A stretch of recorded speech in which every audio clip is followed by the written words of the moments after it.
PCB ने central contract announce कर दिया है। बाबर रिजवान और शाहीन तीनों को ही ए कैटेगरी से बी कैटेगरी मिला है। इस वक्त ए कैटेगरी में कौन है? मेरे ख्याल से तो कोई भी नहीं है, क्योंकि ए कैटेगरी को खाली कर दिया गया है, क्योंकि हमारे प्लेयर्स बहुत ज़्यादा तनख्वाहें ले रहे थे और परफॉर्मेंसेज दो टकी की भी नहीं थी। तो इस हवाले से पीसीबी ने एक अच्छा फैसला किया है, लेकिन कहीं ना कहीं कुछ गलतियां भी हुई हैं और कुछ ज़्यादा अच्छे फैसले। आइए इस वीडियो के अंदर तमाम उन चीज़ों को डिस्कस करते हैं कि किन प्लेयर्स के साथ ज्यादती हुई है और किन प्लेयर्स को अच्छे तरीके से ट्रीट किया गया है।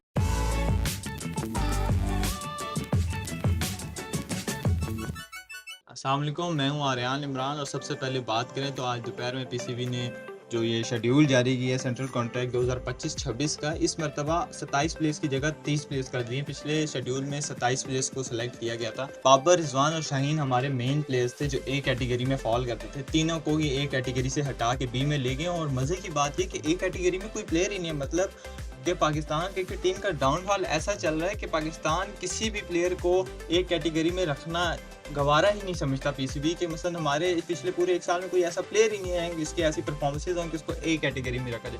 बेसिकली कैटेगरीज होती क्या है, इनका फ़र्क क्या है, सबसे पहले उनको डिस्कस करते हैं। पाकिस्तान क्रिकेट बोर्ड या कोई भी क्रिकेट बोर्ड 3 से 4 कैटेगरीज बनाते हैं, ए बी सी, और कुछ कंट्रीज डी कैटेगरी रखते हैं और कुछ इसको इमर्जिंग कैटेगरी भी कह देते हैं। इसका मकसद ये होता है कि प्लेयर्स को मुख्तलिफ हिस्सों में डिवाइड करना और उनकी सैलरीज पैकेज मुख्तलिफ होना और उनकी अहमियत, पाकिस्तान क्रिकेट हो या कोई भी क्रिकेट बोर्ड हो, उस क्रिकेट बोर्ड में उनकी अलग अलग अहमियत के मुताबिक, उनकी परफॉर्मेंसेस के मुताबिक उनको जैसे तनख्वाह, जो लोगों को तनख्वाह मिलती है, ऐसे पाकिस्तान क्रिकेट बोर्ड या जितने भी बोर्ड हैं वो प्लेयर्स को तनख्वाह देते हैं। एक कैटेगरी में अगर बात करें तो Pakistan cricket board 65 to 70 lakh Pakistani rupees जो हैं वो दिए जा रहे थे ए कैटेगरी में। बी कैटेगरी में 45 से 50 लाख रुपया, और फिर सी कैटेगरी में ऑलमोस्ट 20 लाख रुपया, और डी कैटेगरी में 12 लाख। तो थोड़ा बहुत 200-400-500 ऊपर नीचे इनमें हो सकता है।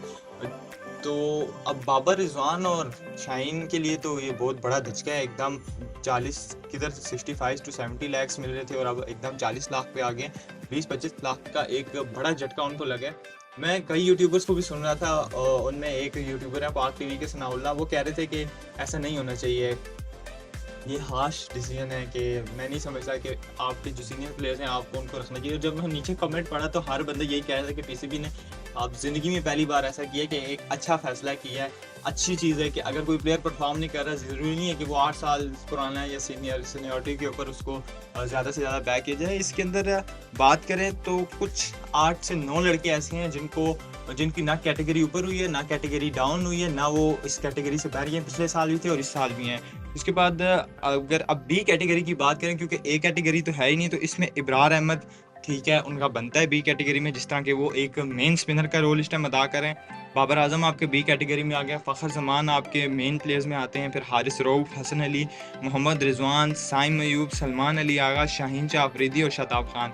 मेरे ख्याल से बी कैटेगरी को देखा जाए तो जायज़ है, इसके अंदर कुछ दो राय नहीं है। जो प्लेयर सेलेक्ट किए गए ठीक है, क्योंकि वो आपके प्लान्स का हिस्सा है। शादाब को कहीं ना कहीं क्वेश्चन मार्क आ सकता है, क्योंकि जाहिर सी बात है, अब आपने उसको वाइस कप्तान बनाया हुआ है, आप उसको T20 में आगे साथ रखना है, तो फिर आपको उसको बी कैटेगरी में भी रखना पड़ेगा। एक चीज़ से मैं बहुत हैरान हूँ कि हमारे शान मसूद जो टेस्ट टीम के कप्तान हैं, वो बी में होते थे, उनको अचानक डी में फेंक दिया। डी जो सबसे आखिरी, जहाँ पर नए नए लड़के बच्चे आते हैं, तो फिर क्या जो शान है उनका कैरियर ख़त्म होने वाला है? मसलन कि क्या उनसे कप्तानी भी ले ही जा रही है? जाहिर सी बात है, जब डी कैटेगरी में चले गए तो इट्स मीन के वो फिर कप्तान भी नहीं रहेंगे। जब वो बी में थे तो यही साथ लिखा होता था सब्सटेंस टू कैप्टेंसी के, कप्तान होने की वजह से वो बी में है, कप्तानी तो अभी भी उनके पास है। तो उनको बी से डी में भेजने के फैसले के पीछे क्या राज है? हो सकता है कि फिर मोहम्मद रिजवान को कप्तानी दी जा रही हो, या फिर साउथ शकील या सलमान अली आगा में से किसी पे टेस्ट टीम में भी जो है वो भरोसा किया जाए, क्योंकि पाकिस्तान की तो टेस्ट में जो परफॉर्मेंसेज हैं वो बहुत ही डाउन जा रही हैं, सिवाय वो 2 सीरीज़ के जहाँ पर बांग्लादेश को और इंग्लैंड को हमने स्पिन ट्रैक पक्के लगा के जो है वो फंसा दिया था। सी कैटेगरी की बात करें तो अब्दुल्ला शफीक, फ़हीम अशरफ, हसन नवाज़, नसीम शाह, साजिद खान, साहिबजादा फरहान, नवाज़, हारिस, नुमान अली और साउथ शकील। अच्छा, बी कैटेगरी में एक चीज़ मुझे समझ नहीं आई, इन्होंने हसन अली को भी डाल दिया बी कैटेगरी में। हसन अली का तो एक जैकपॉट लग गया। वो प्लेयर जो कि पिछले साल है कि किसी भी कैटेगरी में था ही नहीं, अचानक वो बी कैटेगरी में टीम के अंदर आता है और बी कैटेगरी उसको मिल जाती है। तो ये थोड़ा सा देखना चाहिए था कि उनकी परफॉर्मेंसेज है, थोड़ा और टाइम ले लेते, सी में भी रखा जा सकता था हसन अली को। और बाकी नसीम शाह जिस तरह के परफॉर्मर थे ये कैटेगरी में होते थे, जैसे उनकी फॉर्म लगी भी अब वो सी में चले गए। इरफान खान नियाजी नहीं है इसके अंदर। जो हमारे इमर्जिंग शाहीन के साथ खेले उनका नाम किधर गया वो तो नज़र ही नहीं आ रहे। उनको तो इन्होंने लिस्ट में ही नहीं रखा। उसके पीछे क्या रहा है, तो वो है तैयब ताहिर को उन्होंने नहीं रखा, कामरान गुलाम को उन्होंने ड्रॉप कर दी, मुझे समझ नहीं आई। कामरान गुलाम मसलन फिर आपका ओडीआई के जो वे फॉरवर्ड आपकी टीम का हिस्सा या आपके प्लान्स का हिस्सा नहीं है क्या? तैयब ताहिर भी प्लान्स का हिस्सा नहीं है, तो सोचना पड़ेगा अब क्या पीसीबी ने सोच के किया। बाकी डी कैटेगरी में अहमद दानियाल के लिए अच्छी हुआ है, हुसैन तलत वापस आ गए हैं, चलो अच्छा साइन है, 6 साल बाद बेचारा आया था, परफॉर्मेंस हो या ना हो कम से कम पैसे तो मिलेंगे।